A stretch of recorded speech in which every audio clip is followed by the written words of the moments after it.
Mentiras Verdaderas, Julia Vial, conductora por esta semana, conversó con el periodista Ricardo Ruiz de La Estrella de Valparaíso y el documentalista de los psicópatas de Viña del Mar, Tebo Díaz, quienes por supuesto reportearon, investigaron y conocen muy de cerca este caso que generó toda una conmoción en la opinión pública a principios de la década de los 80. ¿Qué dijeron?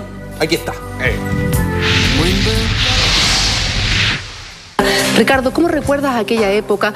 Vamos recreando un poco el ambiente desde el primer asesinato en los 80. Bueno, sí, tal como tú dices, esto provocó una psicosis colectiva en toda la quinta región, especialmente en Viña del Mar, que afectó la vida de la gente. Existía mucho temor y desconcierto también, porque todo indicaba que la policía estaba bastante perdida y los crímenes seguían sucediendo y seguían con un modus operandi muy similar, tal como tú decías, en Ricardo, lugares desolados. En el primer momento, cuando a ti te dicen que tienes que ir a cubrir el primer crimen, ¿tú nunca sospechaste que esto se iba a tratar de unos psicópatas que tenían un modus operandi y que iban a cometer varios crímenes más en la quinta región? Claro. El primer homicidio es, por decirlo de alguna manera, un homicidio más. Después, cuando ocurre el segundo, el caso del doctor en la Laguna Sausalito, ya empezamos nosotros a vincular los dos casos. Pero la policía negó, dijo que no, que eran casos independientes. Ya después, en el tercero, ya empezamos en el diario donde yo trabajaba, el diario La Estrella, el Lucero en la serie de Canal 13, ya empezamos a hablar de un psicópata. Y fue justamente ese diario el que acuñó ese término, con el cual terminó el proceso y la ejecución de los psicópatas de Viña. Top Collins era muy conocido porque él era motorista de Carabineros. Andaba en moto, sí. Andaba por todos lados, entonces la gente lo conocía, a Sagredo también. Y bueno, ¿quién se iba a imaginar que dos policías eran los asesinos? Incluso hay una etapa, un momento en el cual ellos están participando. Tengo entendido que Top Collins como conductor de la comisión civil que estaba también investigando. Estaban investigando, claro. Entonces hay un capítulo de mi libro que se llama Los árboles no dejan ver el bosque, donde relata un poco esa parte, o sea, los mismos policías investigando su propio asesinato. Ahora, en el caso tuyo, Teo, tú decías que era muy pequeñito, quiero volver a eso. ¿Es cierto que incluso en más de alguna oportunidad tuviste un contacto con ellos? O sea, no contacto, yo los vi, los veía, me cruzaba con ellos, ahora no una conciencia muy clara. Después, cuando los vi en el diario, como te repito, ahí como que hizo un clic, ¿no? Y eso a mí me motivó años después de investigar y finalmente hacer un documental que lo pueden ver. Absolutamente. Ellos formaban parte del paisaje urbano de Viña del Mar, los dos. Mira, cerraban los restaurantes, cerraban antes, los oficinistas se agrupaban para irse en grupo de vuelta a casa. Incluso nosotros, los periodistas también, cuando teníamos que hacer turno en la noche en el diario. ¿Se sospechaba de todos? Se sabía que había uno o dos asesinos seriales. Eso estaba claro, porque eran asesinatos con un mismo valor. Por eso mi libro se llama El cronómetro de la muerte, porque de los homicidios cada cierto tiempo, y después cuando se produce el fusilamiento, ese también es un cronómetro que empieza a funcionar implacablemente, porque yo soy contrario a la pena de muerte, pero creo que el único castigo real es que el tipo sabe el día y la hora en que va a morir. Ricardo, tú presenciaste precisamente este fusilamiento, estuviste en segunda fila, quiero saber más antecedentes acerca de esto, pero ¿en qué momento la prensa empieza a especular? ¿En qué momento empiezan a pensar que estaban frente a unos psicópatas en serie, que estaban frente a los psicópatas de Viña del Mar y que no eran asesinatos aislados? Claro, en el caso nuestro, nuestro del diario, en el tercer homicidio.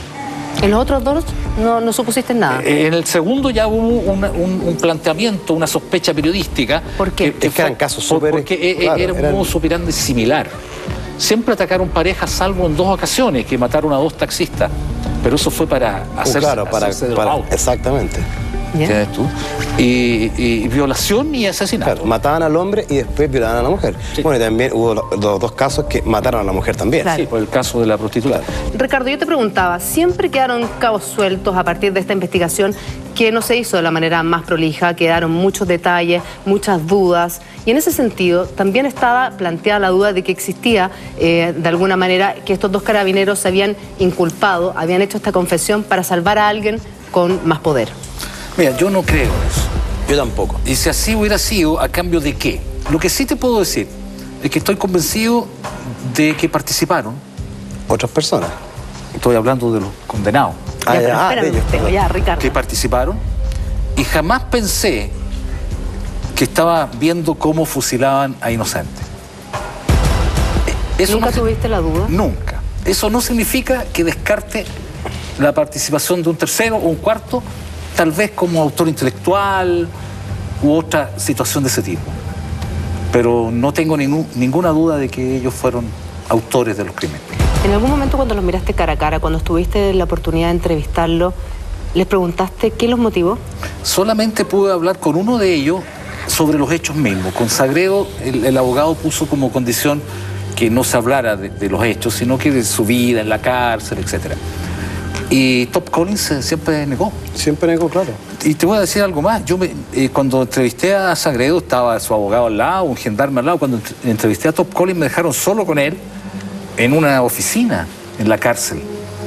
No dejé de sentir un estremecimiento de estar solo con una persona que está condenada a muerte y acusada de crímenes horribles. Y estaba súper tranquilo. En tu entrevista, me acuerdo, estaba aterradoramente tranquilo. Es un tipo muy educado, de hablar muy pausado. A diferencia de Sagredo, eran muy distintos.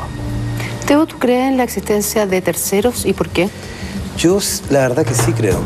Yo pienso que en realidad detrás de todo esto hubo una mano invisible, bastante poderosa, que movía toda la realidad por abajo, y esa mano nunca vamos a saber de quién era, porque esa mano diseñó muy, como decía anteriormente, diseñó muy bien los crímenes.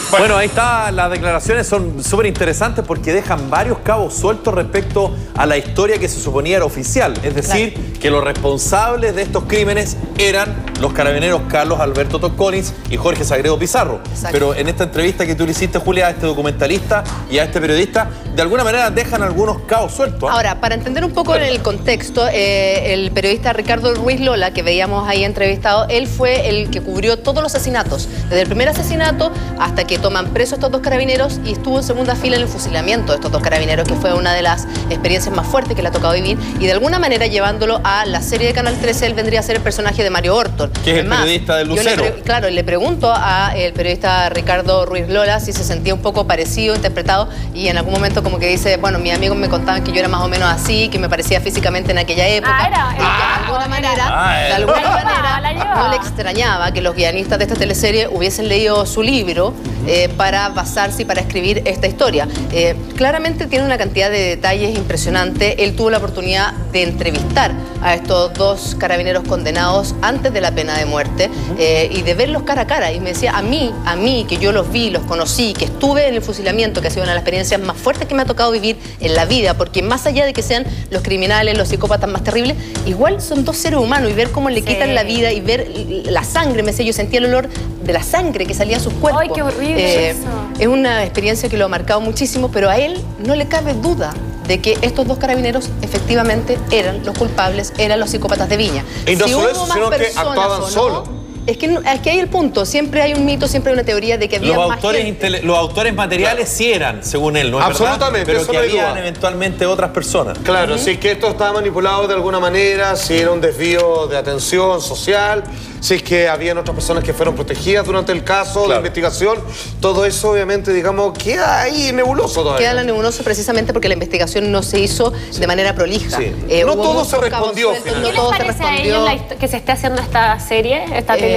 Yo creo que les parece bien, básicamente, sobre todo a Teo Díaz, que acaba de hacer un documental muy bueno que se llama Pena de Muerte, donde recrea un poco la historia de manera magistral de los psicópatas de Viña. Que fue y también el último fusilamiento en Chile, la última pena capital. La última pena capital. Sí. Pero no sé si les gustó la factura o cómo se está tratando, o esto que diga que es ficción cuando los personajes se ven de alguna manera completamente reflejados.